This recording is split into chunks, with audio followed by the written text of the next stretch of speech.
अयोध्या हनुमानगढ़ी के महंत राजूदास का बड़ा बयान। बोले सपा नेता स्वामी प्रसाद मौर्य की जीभ में हुआ है कैंसर। महंत राजूदास ने सपा नेता की जीभ काटने का किया आह्वान। प्रधानमंत्री नरेंद्र मोदी को बताया भगवान राम का दास।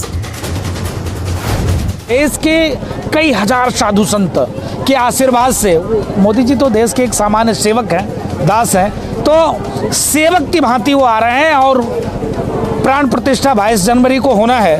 उस 22 जनवरी के बाद एक दुनिया के लिए अलग संदेश है। भारत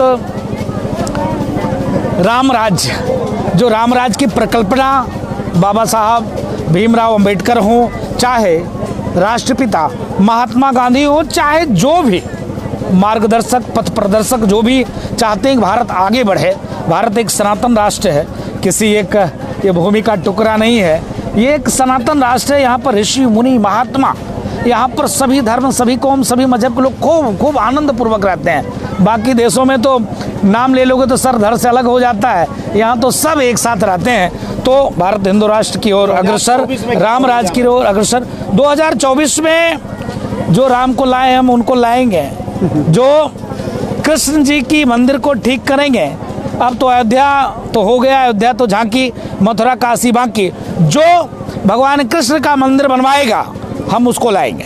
5 राज्यों में चुनाव चल रहा, बताया जा रहा बड़ी स्थिति ठीक नहीं। कोई बात नहीं है, कोई दिक्कत नहीं है। हम 24 की बात करते हैं। जनता, कोई दिक्कत नहीं है, कोई समस्या नहीं है। देखिए आज नहीं, हम लोग 70 वर्षों से संघर्ष किया, तब जाकर अयोध्या में भव्य दिव्य राम जन्मभूमि मंदिर निर्माण कार्य चला। मामूली बात नहीं है, ठीक है। जनता को ना लगे 4 राज्य में, आप 5 राज्य में बता रहे हो कि स्थिति ठीक नहीं है, कोई दिक्कत नहीं है, कोई समस्या नहीं है। जनता ठीक है, मानेगी तो भी, नहीं मानेगी तो भी, लेकिन 2024 मोदी देश के यशस्वी प्रधानमंत्री होंगे। इसलिए होंगे कि जो राम काज करेगा, जो सनातन कार्य करेगा, जो राष्ट्र कार्य करेगा, जो इस इतने भीड़ में किसी भी प्रकार से भेदभाव नहीं करेगा।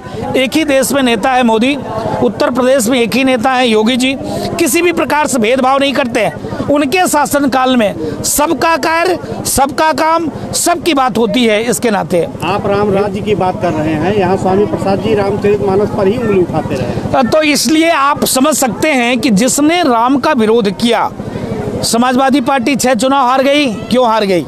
यही कारण है। आप समझिए, मैं ये नहीं समझ पाता हूँ, पारब्रह्म परमात्मा भगवान श्री राम, आप समझिए, जब जंगल को गए तो माँ सबरी की जूठन बैर खाए। निषाद राज उनके साथ थे, केवट से कहे भैया नाई पार उतार दो, चाहते कुछ भी कर सकते थे। वो जिस प्रकार से बाली का समर्थन नहीं लिया, चाहते तो बाली 6 महीने तक रावण को कांख में दबा के रखा था, वो चाहते तो बाली को बोल देते, काम हो जाता।